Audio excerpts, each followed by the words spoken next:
guys! Welcome back to my channel. So ngayon, ang video natin is about lipstick na naman. Ang ginamit ko ay ang Huda Lip Kit. Shade nito ay Icon. So ito yung nakaunang-unang-unang-una na red lipstick na ginamit ko. Without further ado, let's watch this video.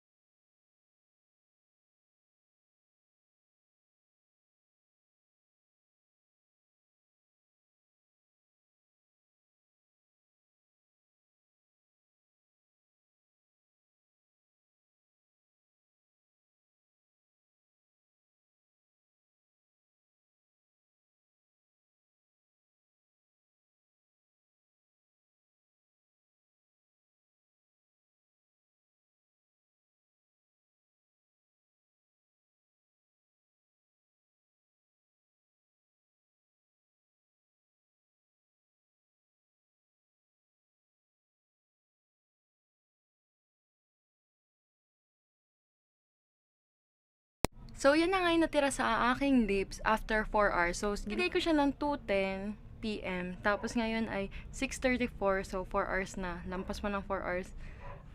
Ngayon yung kinalabasan. Para naging lip liner na lang siya. Or natanggal yung liquid. And natira na lang yung pinaka-lipstick na nilagay ko kanina.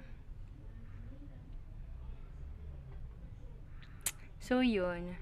Ganun lang siya kabilis matanggal. And yes, may scent siya. Parang amoy biscuit siya. Na parang amoy butter. Nahihirapan kasi ako eh. Alam ko kung ano yung amoy niya, pero hindi ko ma-identify kung ano yung specific na yun. Basta parang ganon. Gamitin ko pa siya ulit. Since fake siya. Okay lang.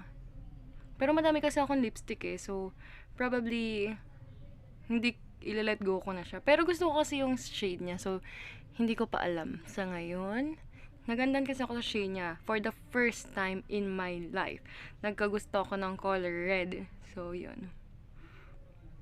Hindi ko alam kung ilalet ko siya or isa-save ko siya as a remembrance.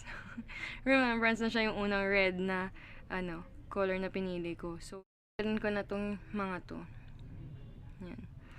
So, ayun na nga guys. Nakita nyo na yung aking Huda Lip Kit na review.